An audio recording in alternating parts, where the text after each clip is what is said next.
Hi there, audience, and this is Nancy Ekpezu in my podcast, Administration with Nancy.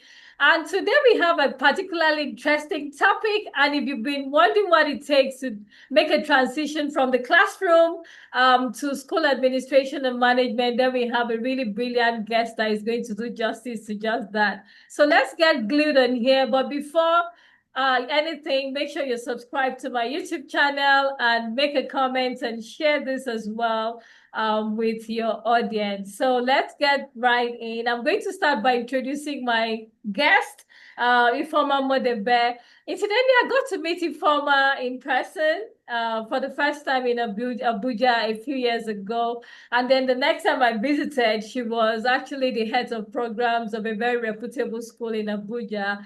And so when I thought of someone who would do this topic, she came readily to mind. Even though I have made a transition from the classroom to leadership, school leadership and management, I didn't want to be the one sharing my story. I wanted someone else to do it. So I'm going to introduce Ifeoma just now.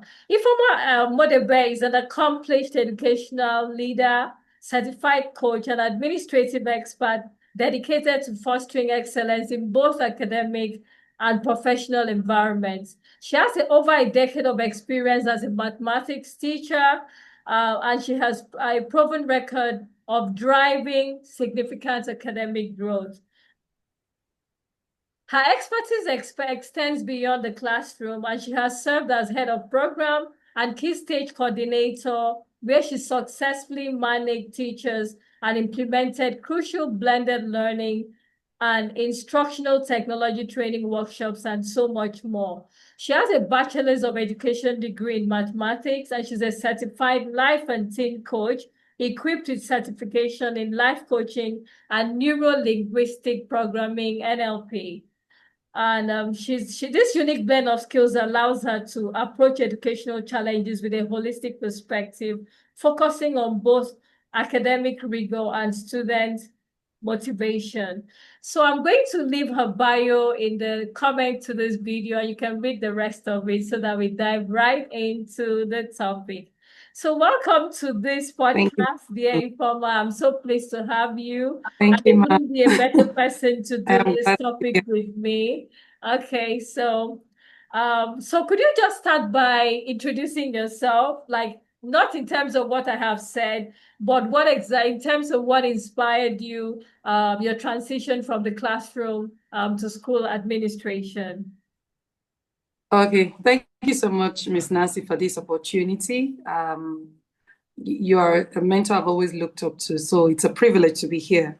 I always tell you that. I know several times we've spoken, I've always told you that.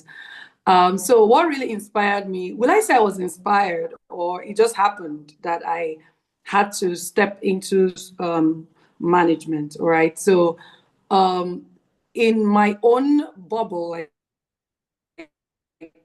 even though I was a teacher or for, through the years, coming into school administration wasn't something that I planned.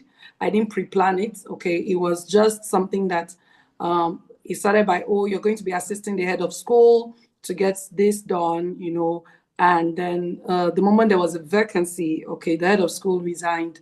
I was called upon to become the head of programs. So that was just it. So I didn't necessarily plan it, or it wasn't pre-planned. It wasn't something I consciously did. But looking back, I believe that there were certain qualities and there were certain skill sets I had that made my director to say, okay, I think you can actually fit into this role, even though I didn't apply for it or anything. Okay, thanks for that. I think the mine was the same story. I actually applied to teach biology, which I had done for 10 years. I had taught integrated science and biology for about 10, was it 10 years about that? And then I applied to leave the north to move to the south. And then after the interview, I was told, well, we don't just want you to teach. I think you can make a really good school administrator. And boom, there began my journey to school administration and management in 2005.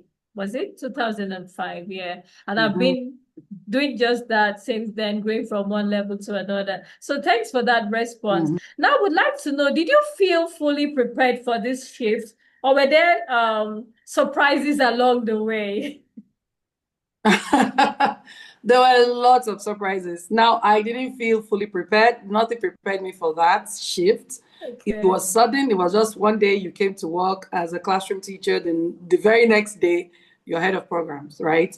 So I didn't. I mean, I wasn't fully prepared. I had lots of surprises. I had it was heavy for me, having to just deal with just kids and a few parents was good. But now you're having to deal with parents, you're having to deal with kids, you're having to deal with teachers, Yeah. you know. So it was full of surprises. It was actually full of surprises. I'm not going to say, oh, and I was prepared. Nope. It wasn't easy. There were things that happened. There were mistakes I made. There were things I did well, you know. So, I mean, now thinking about it, I'm like, okay, there are things I actually did well. But yeah, there were too many surprises. There were too many. I can imagine there are always surprises. Sometimes even when you're mentored or coached, and I must say I wasn't when I made that transition. And Mhm. it was just sudden and I was like, wow, this is different, different skill set, different Yeah. approach, different ways that people look at you. Suddenly you're the leader and Hmm. everybody's following you Hmm. where you were doing the following Yeah. for.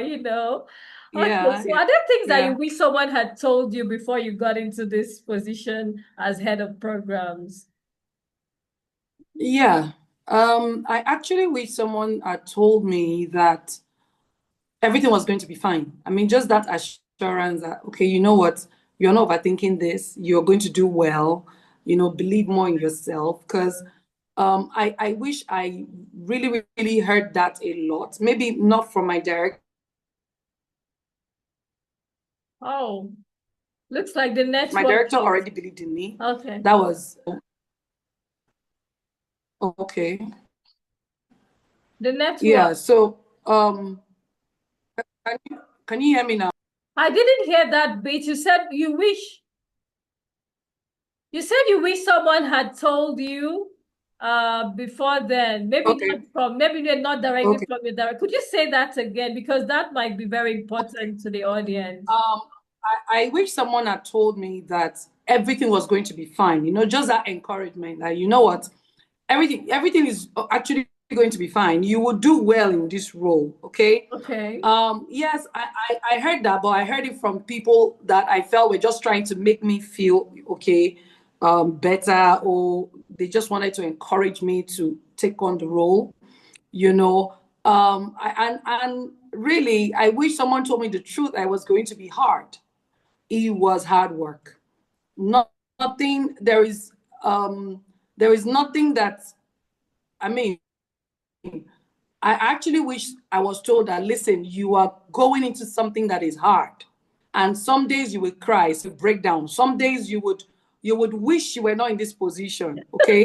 So I wish I had someone who, and when I met you, it was relatable. I was like, oh, okay, all right. So I'm not overthinking this. Okay, all right. So, you know, it was that assurance that okay, everything will be fine, but it's going to be hard work. I actually wish someone had told me that, because school management, teacher management, educational curriculum, and all of that is actually a lot of hard work. Oh, yes, So, it is. It is. Yes, we actually all wished when we made that transition that there was someone to just guide us by the hand and tell us, oh, do it like mhm, this, don't do it. Or, oh, no, people will be mhm. people. They're going to get on your nerves and Yeah. whatever. But, sometimes it just feels a bit lonely when you're trying to make that transition. And I hope that the states will Very have lonely, actually. somebody who is trying to do that. Okay, on to the next question. So how did your perception of leadership change, of school leadership and management change as soon as you got into the position? Because it's one thing to be an onlooker and be saying, oh, these people are not just doing all the right things. They should have done it like this or something. Mm-hmm. In fact, if I were there, I would transform the entire school in 5 minutes, split seconds, So how did Oh your my God. perception of school leadership and management change when you stepped into the Oh role? my God. I have more respect for any school leader, any school administrator, school manager, whatever it was. I had deeper respect. Like when I see them, I'm like, you are superhuman. Do you know you have superpowers? I mean, that's the way I began to view them, because Wow. for the teachers, most of the time, or while you're in classroom, you just dealt with a handful of kids, handful of parents, little issues here and there. But now, every day you come, it's a new thing. It's a new decision you had to make. Yeah. Before, I used to judge school. I used to judge school owners or maybe school leaders harshly. But you see, the moment I stepped in, oh my God, a different level of compassion, a different level of empathy and understanding that I had, because I just knew that whatever decision they were taking, when I was a teacher, any decision they took, I'll be like, oh, but why are they taking this decision? Why are they taking this decision? Now, I knew that whatever decision they are taking, they were taking it, with the best intention. And that decision sometimes might not be right. So it taught most respect. I have a very, very, very, very deep respect for school leaders and administrators. They are doing a Absolutely. fantastic job. Yes, a True, very true. fantastic job. Yeah, true. I recall when I got into the role too, I realized that look, these shoes that people wear and just go about like nothing is Uh, going on is a whole lot actually. It's really a whole lot. I And I recall actually, and I recall no, people that stepped into the role that I left also saying, wow, when she was here, she mhm. did all this. Oh my God, the respect I have for Miss Yeah, Nancy has suddenly gone, notches higher. yeah, Yeah. yeah, yeah. And one of the days I actually spoke with my director and I said, oof, I would actually prefer to go back to class because I mean, I had less issues. I would actually, I mean, I had panic attacks twice. I Wow. mean, it wasn't fun. No, it wasn't. It wasn't funny because twice, and I've never had it all my life I until I can stepped into imagine school actually. administration. Yeah, that's why they say even the executives are very prone to things like hypertension and depression Yes, and a whole lot of other things. Because yes, sometimes they feel yes, alienated, especially when they yes. take those decisions that are perceived as mean or Mm-hmm, or something, and you're just watching everybody mm-hmm. look at you like you just fell from the Mars. Don't you understand what we're going through? How could you do that? Exactly, Don't you trust that? exactly, Don't you even care that we are fine or feeling good? exactly, as if leadership was a feel good factor. exactly. And oh my God, it was not the easiest job. Okay, thank you for that. So It were there wasn't the any easiest. any early mistakes you made that taught you lasting lessons? Yeah. Um, early mistakes.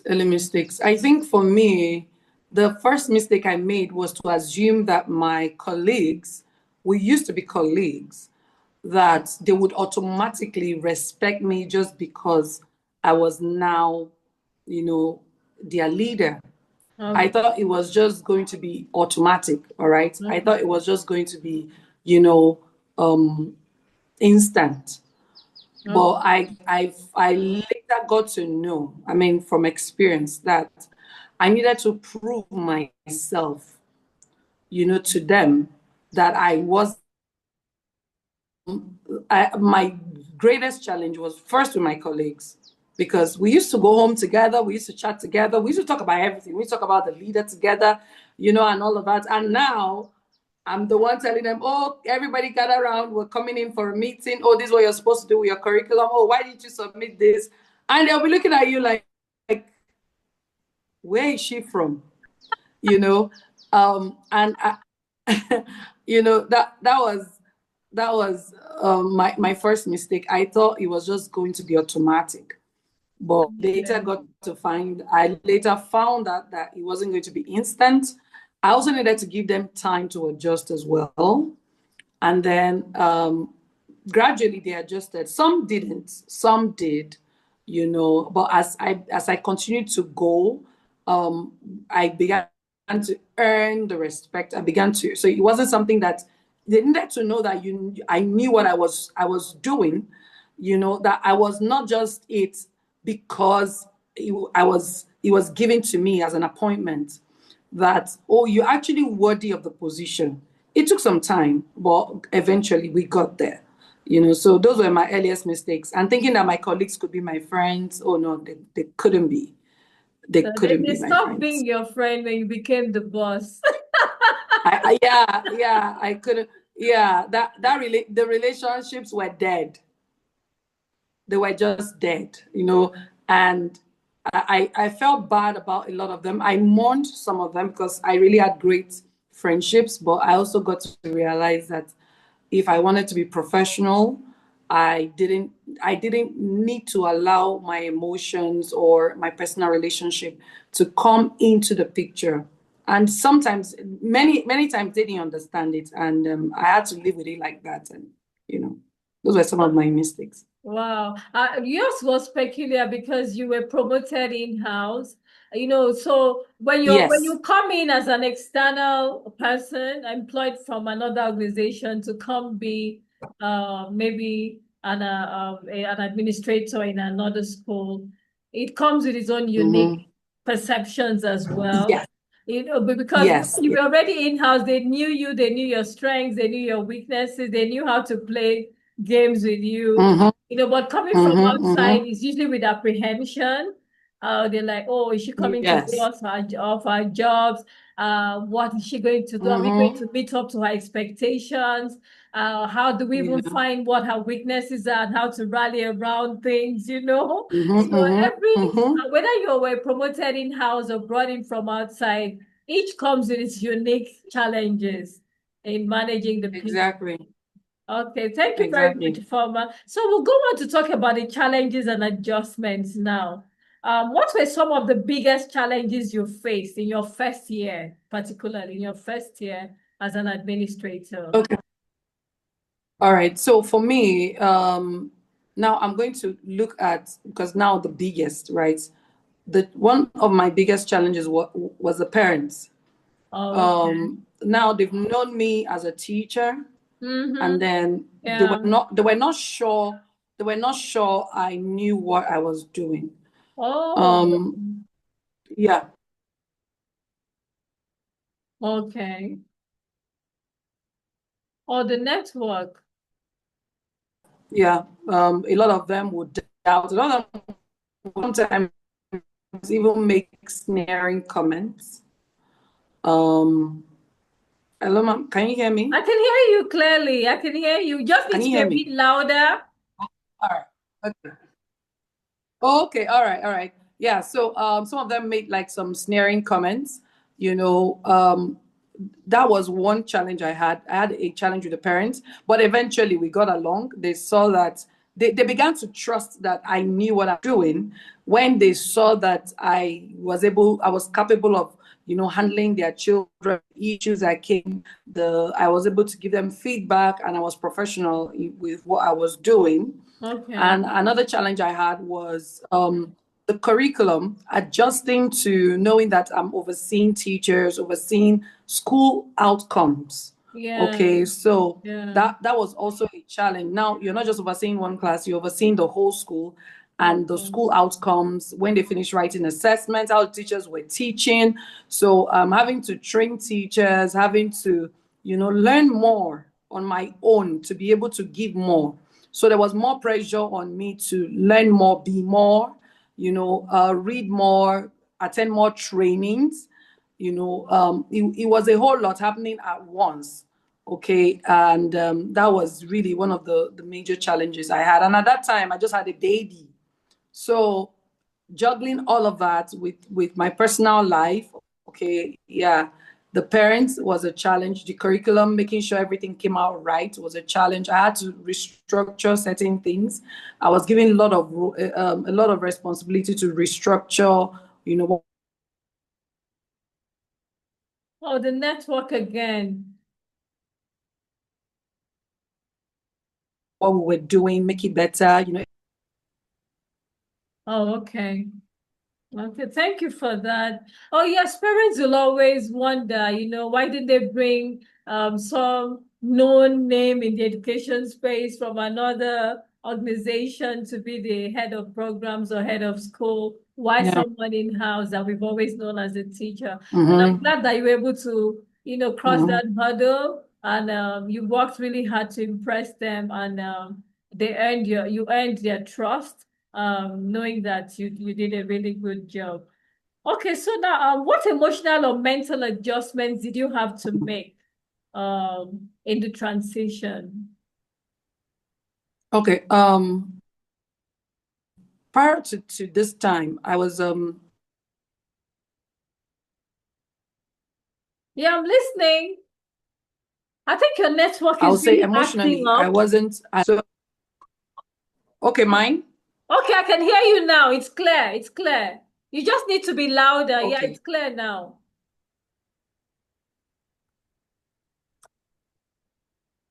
Okay. Can you hear me now?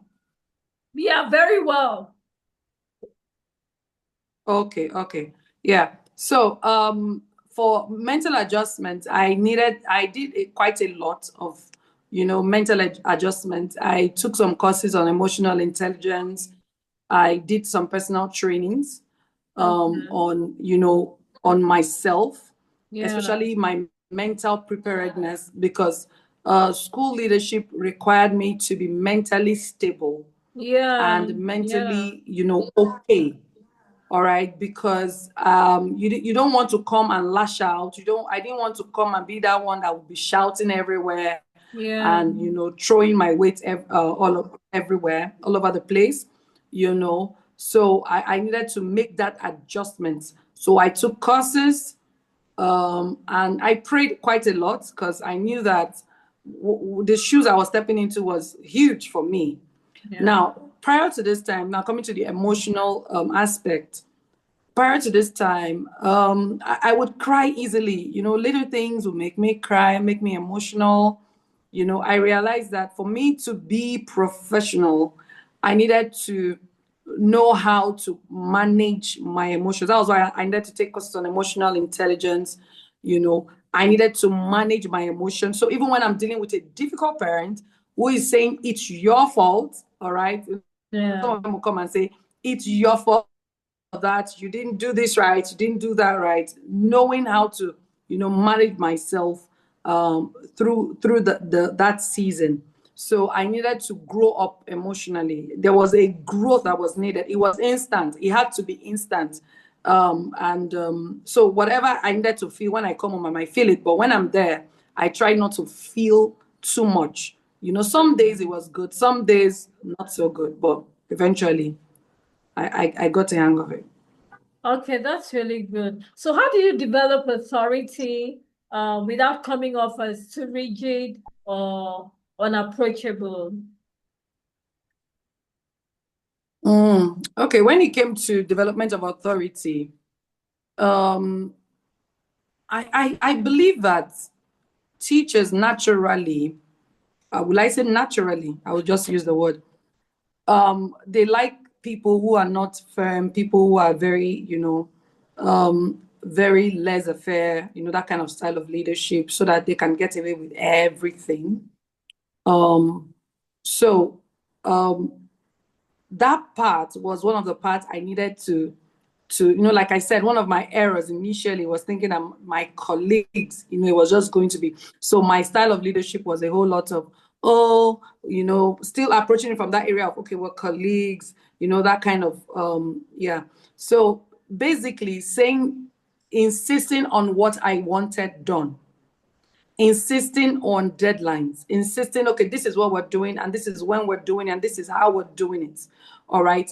Insisting and making sure that another thing was that making sure that policies were guiding the things that were being done. With policies, you can't go around policies. They're already in place. That's where the school is going, and you have to fall into that. Now, just making sure that I am approaching things as professional as I should be, Yeah. and then also insisting, because some of them have been your friends. They're like, oh, but can I just submit to you, oh, my friend, and all of that. And then let me paint this scenario to you. So I had someone. who, she was somewhat, we had like a cordial relationship. Okay. And I was speaking to her about something. And then she was answering me in a very casual tone, like, you're disturbing me, you're bothering me, and it sounded very insubordinating, like, why are you bothering me? And I slammed her a query. She never saw it coming. She spoke about it every year. Oh my God. We're just, she thought we're just having like a chit chat, but it was insubordination. And when I slammed out the query, she never recovered. That was when she just adjusted. Okay, so like I said, the policy was very clear. The handbook was, I had all those guiding rules and principles. Yeah. So if you go against it, you know what is. Okay, thank you for that. It's always good to draw the line as one of your first line of actions when you're Mm-hmm. promoted in-house, so that everybody recognizes that this position comes with some level of authority and you're not meant to mess with it and Mm-hmm. get away with it. Yes. Yeah. So Yes. it Yes. also sends a Yes. note to others that, hey, look, don't mess up here. Mm-hmm. Yeah, she's no longer one of Yeah, and us. She is now the leader. mm-hmm. Mm-hmm. Yeah. Yeah, and I think that decision was one of the best decisions I made. Like, I mean, the news went round. We were like, oh my God, she gave her a query. Everyone was like, can't believe it.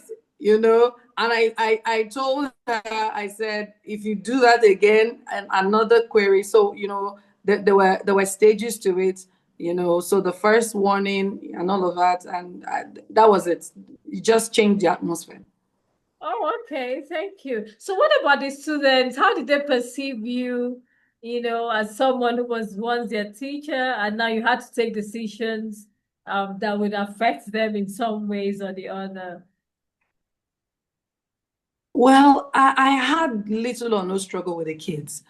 Like I said, I think I had certain skill sets that sort of made me. I had a relationship with all the kids across the years, even Okay. though I was a teacher of a particular year group. So they didn't necessarily see it as something they needed to look at a certain way. The kids adjusted because they were used to me, chit-chatting with them randomly, even though I was not their teacher. I had some kind of relationship with the kids. So the kids, it was smooth for the kids. They didn't really any um they didn't really have any reaction as Oh, much. okay. Okay, that's good to know. Okay, so let's look at the skills and the gaps now, usually for people moving from that level to leadership. So what skills did you have to learn quickly as a new administrator? Okay. One skill is time management Wow. because 24 hours is never enough. You can say that If you again. blink, if you just if if you blink, it's a program coming, and you relax a bit, another program is here, and you turn again, another, and Yeah. that time management is one particular skill that must be learned. The second is organization. Yeah. I used to have a diary as a teacher. I just always had a diary that I would carry around, write down my thoughts. But when I got into school administration, my diary went with me everywhere. It went with me everywhere because I need to write down every thought. I need to write down everything that comes to mind. I needed to write down everything my director says because I needed to follow up on it. So as not to be disorganized, I needed to organize myself. So organization skill is one skill that you need to have. So when you have time management, you have organization skill, then you now talk of emotional intelligence. Wow. Because a lot of things would get on your emotions. True. A lot of things will get True. on your emotions. True. A lot of things. It could come from the teachers, it could come from the students, it could even come from, the parents. So quite a lot of things will get on your emotions, and then you will make some errors. All right. So if you are not emotionally intelligent, you would take the emotion from this part and dump it on this part and dump it on that part. So then I needed to be equipped with educational technology skills. Okay. Before I got into the role, I was already kind of, I was somewhat, attuned to edtech, but I needed to get it to be so much more because I am coming to give value, I'm coming to give leadership, I'm coming to give more. So I needed to read more, I needed to research more, I do not want a teacher school that uses edtech a whole lot. We edtech is like number one. All Yeah. right. So I didn't want a teacher coming to me to say, oh, this program, I'm trying to navigate to this place. And then I'm like, oh, I'll get back to you later. No, that teacher needs a solution immediately. And that solution needed to come from me. So I needed to be ahead in technology. What's the new thing that schools all over the world are doing? Because you're trying to maintain an international standard, right? So that was another thing. I needed to improve on my educational technology skills. Yeah, I think these four are the ones that really came to mind. There should be so much more actually Okay, for and the sake of time. okay, just the term delegation came to me. How did you go about delegating? Okay. Was it easy at first? Because Okay. I know usually when you're in the classroom, you do most of your things, and then you might delegate Mm-hmm. one or two to the students. Maybe they have roles, the ones who just Mm-hmm. classroom helpers, more or less. And then you're now in leadership Mm-hmm. and management, and you see that, look, if you do not delegate, you're going to burn out. So how did you get Mm-hmm. around to finally delegating? Was it easy at first? Okay, when it comes to delegation, I wasn't someone who was given to delegating at first. I was that, I'll just do it myself. All right. So, for example, if you just submit something to me and they didn't submit it in the best state, I would rather, get it done for them. All right. Because, Oh, the oh, network again, you're the a big class, don't network. worry. I would rather do things for the teachers. Oh, can you hear me now? Okay, yeah, I can hear Is you it better? clearly. Okay.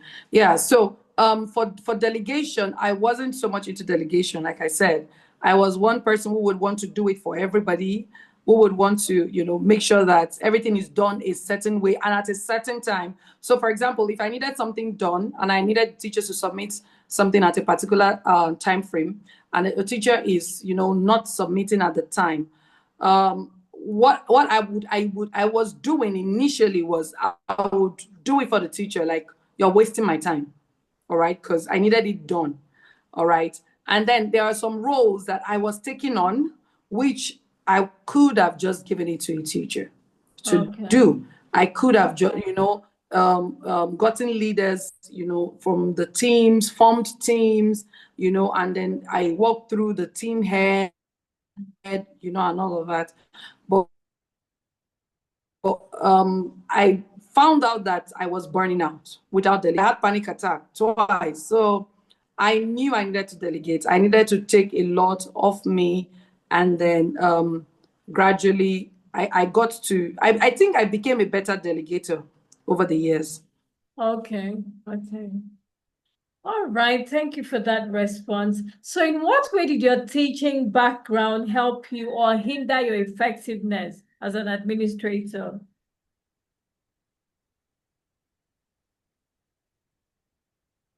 Okay, my teaching background, I didn't see it as anything that hindered.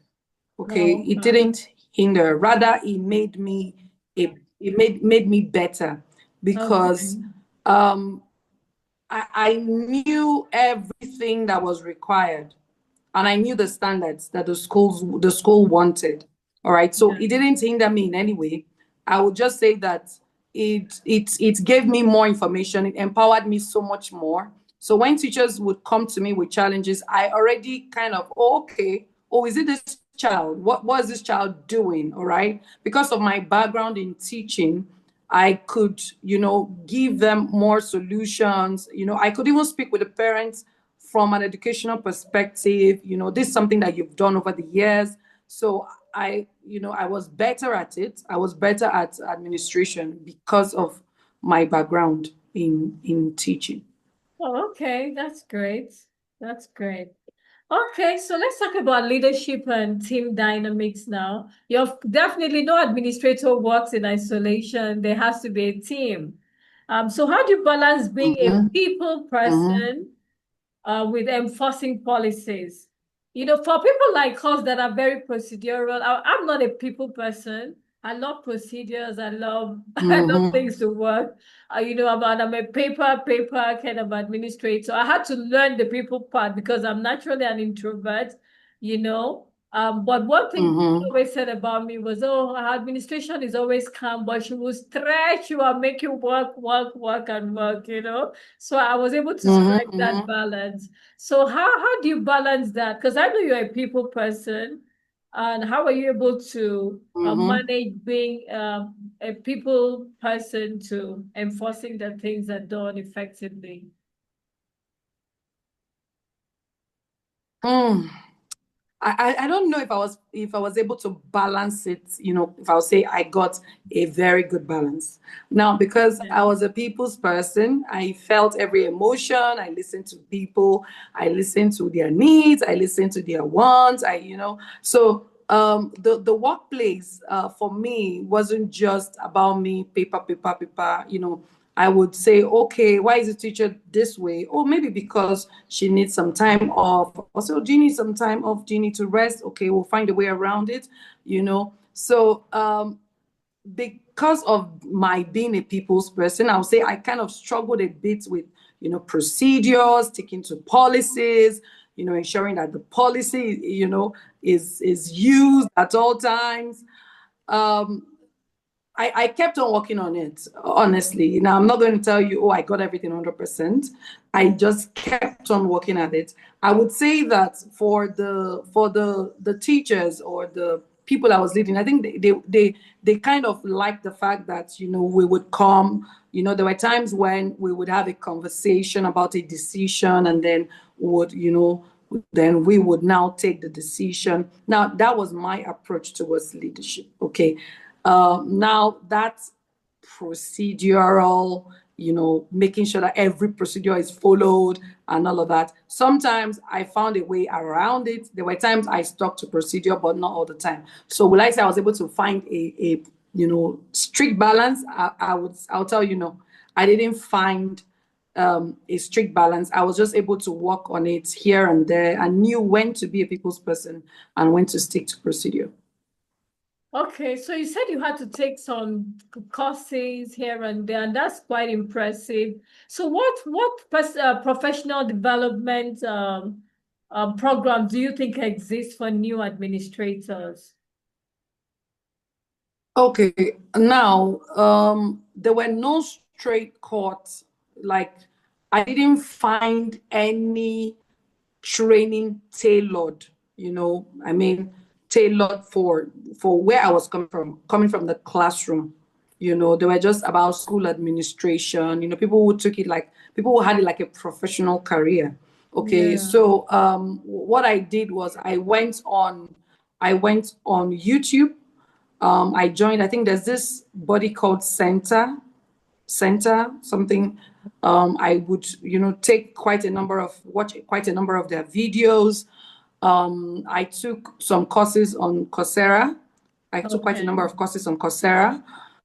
Yes, I also took I went for some trainings physically, some Okay. administrative trainings as well. Yes, I Mhm. went for some of that. And then I followed other school administrators online Oh, to see okay. what they were doing.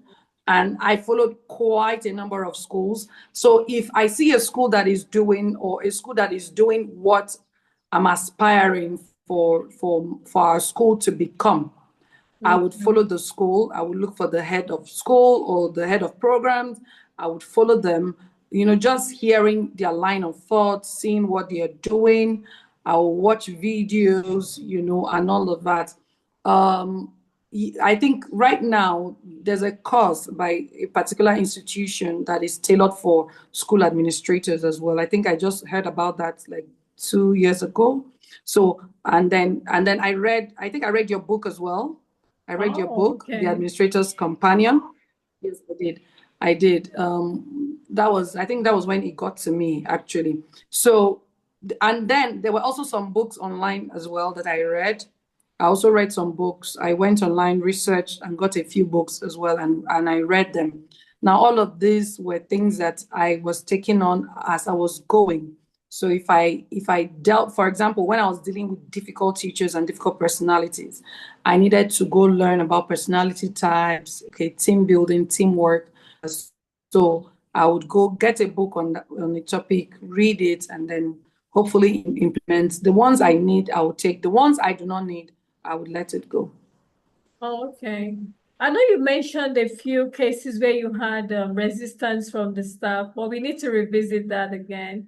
How did you handle Okay, okay. resistance from staff or management as a new admin? I recall you said you gave a query to someone. What other things did you do apart from that? Okay. Now that resistance, I would usually find out the cause for the resistance. Mm, Is it because the idea is not being taken? Is it because I would know the cause of the resistance, because I believe that most people come to work not because they want to be defiant, but maybe the ideologies do not tally. Sometimes I call them and we have a conversation. I always believed in having conversations with people, okay, to know where they're coming from.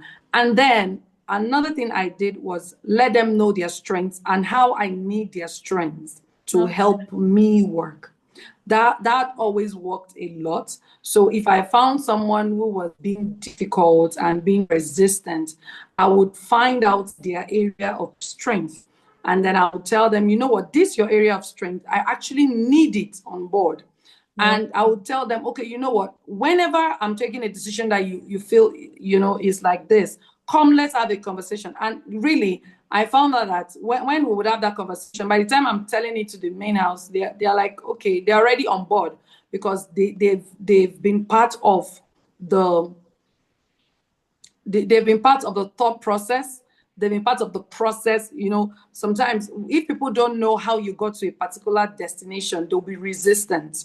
yeah, So I had to, some of them, I had to bring them on board to say, okay, this is the decision I want to take. What do you think? All yeah. right. Even before, I might already know the decision I want to take, but I want to know what they are thinking about. And somehow I'll just take one thing out of what they are saying, put it in mind, and make it seem like it's their idea. But it's actually Wow. my idea. Wow. It got them doing what I wanted to do, but they thought it was their idea. All right. Mhm. So that really killed any resistance. I was able to work with every staff, everyone. Once I was able to do that, I'll just call you in for a meeting. We'll talk about it. I will tell you, this is us. Let us make the decision. But then again, I know that I already know where I want to be, and then it was smoother for me Wow, doing that. thank you very much for that. That was really wise, getting their input and making them own the idea more or Mm-hmm. less. Yeah, even if it was originally you. Yes. That's amazing. Okay, Yeah. so what Yes. still talking Mm. about leadership and team dynamics, what tips would you give to anyone for managing a team of diverse personalities and experience levels? Mm. Now, when you said experience level, sometimes you will have a staff who has more experience than yourself. Oh, it happens a lot of times. And yes, and you see that, when you talk about experience level, sometimes they are the most difficult to navigate. And usually, once I see that a staff has a different personality, or they want it when it's their will that is done, or they like it when they are heard, or they like it when, it's what they want that stands. Okay. Yeah. There were times when I just stood my ground and they would throw a fit, but then at the end of the day, they would align. But there were also times when, because of their level of experience, I would tell them, I'll say, you have this experience. What do you think we should do about this? So it made them feel valuable. It made them feel like they were needed. It made them feel like they were wanted. And then they felt like their experience meant something. Okay. So instead of them coming to say, oh, but I know this more than her, da da da da da, I'll just go to them first. Okay, there's this program we want to bring on board. I'm going to give it to you. You have experience in this. They'll say yes. Okay, I'm going to give it to you. Go study it and give me your feedback. All Okay. right. That already made them feel like, okay, I'm a valuable member of this team. Wow. And then they would feel okay, she values me now. But there were times when sometimes I had to stand my ground to say, oh, nope, this is where we're going, this is how we're doing it, and it's final. All right, now there were times when that had to be done. So dealing with difficult personalities, sometimes I would have a staff who would say, oh, but you're just micromanaging me. And then I'll have another staff who would say, oh, you are not doing enough for me. All right. Because they'll say, you're not supporting me enough. And then I have another one who would say, oh, but you're just micromanaging me. You see that? So one personality wants you all the time, another personality does not want you all the time. So understanding the personality dynamics that you're dealing with and knowing how to handle them was another tough thing to deal with. Now, for some of them, eventually they got to align. For some, they couldn't. They were like, nope, I can't work with her. So understanding their strengths and weaknesses was one thing that helped me to navigate that, and then basing on their strength. So, for example, if I know that there's a teacher who has a very a strong personality, would like to be in charge, would like to put them in charge of something, put them in charge of a team, put them in charge of a program. All right. True. That kept them busy, that kept them working, and then we had a good time. Wow, thank you for that. Okay, so we are almost coming to the end of this, but before you go, I would like you to answer just this question. What advice would you give to someone who is making this transition? Get ready. It's going to be tough. It's not business as usual, because you are going to be a teacher, a mother, a counselor, a confidant. I mean, sometimes you even have to counsel parents. Yeah, yeah, true. Sometimes, yeah, sometimes you would have to bring up plans for parents, bring up plans for home. Oh, the network again. Uh-oh.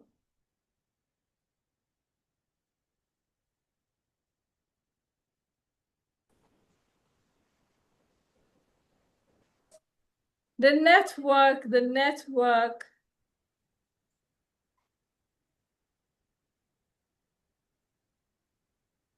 Okay, I think there was a call coming in. I'm sorry. You might need to take that again because it's very important. The Yeah. advice you would give to any teacher who is considering this transition or in the process of making this transition.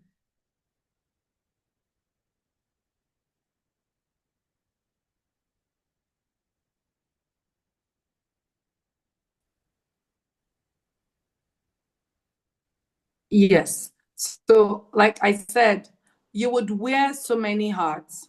True, true. It's not going to be an easy journey. Sometimes you would even need to fill in the gap of being a teacher. Yeah. There are some days when everyone is out, and there are days you will come to school and something unpredictable has to happen. or happen. Yeah. Sometimes some families or some kids will be going through a challenging time. You will need to call in the parent. You will need to be a counselor. You need to be emotionally intelligent to know when to speak to a parent in a certain tone, to know when to assert, to know when to let things go. You would really wear so many hats. You will be a counselor, a teacher, a mom. You would be, some days you would be a very, very strict administrator. Some other days you would have to, you would, some a staff might be going through a tough time, all right? Yeah. And you need, with teaching is different from every other profession. Teaching Yeah. goes a long way with the emotion of the teacher. So if you have a grumpy teacher or a teacher who has just gone through a loss, you would have to be there for them. You would have to counsel. You have to sometimes pray for them. Yeah. Sometimes, those things, those a nurturing part of you has to come in, sometimes. So you would wear so many hats. So be ready for that. It is going to be an exciting journey that will stretch you. Be ready to be stretched. Be ready to learn and unlearn, relearn. Okay? Then you will make mistakes. Forgive yourself. Always learn to forgive yourself because you're going to make mistakes. You would honestly make mistakes. You would sometimes say things that would turn into something else. You would sometimes approach your parents in such a way that they would not like. You would sometimes make a decision that would not turn out right. So you would make mistakes. So be forgiving to yourself.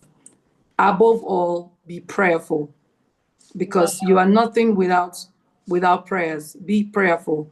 Really, God is the giver of all wisdom. It says, he who lacks wisdom should ask. So always ask God for wisdom, and he will give you wisdom.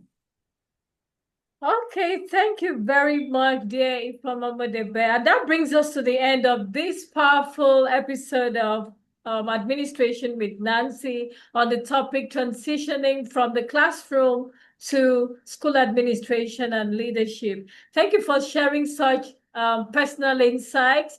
Everybody's transition story is unique to them. I had mine, and it involved moving from one city to another and becoming a school administrator in an entirely new school where I had to head the early years and primary, and it was actually a journey.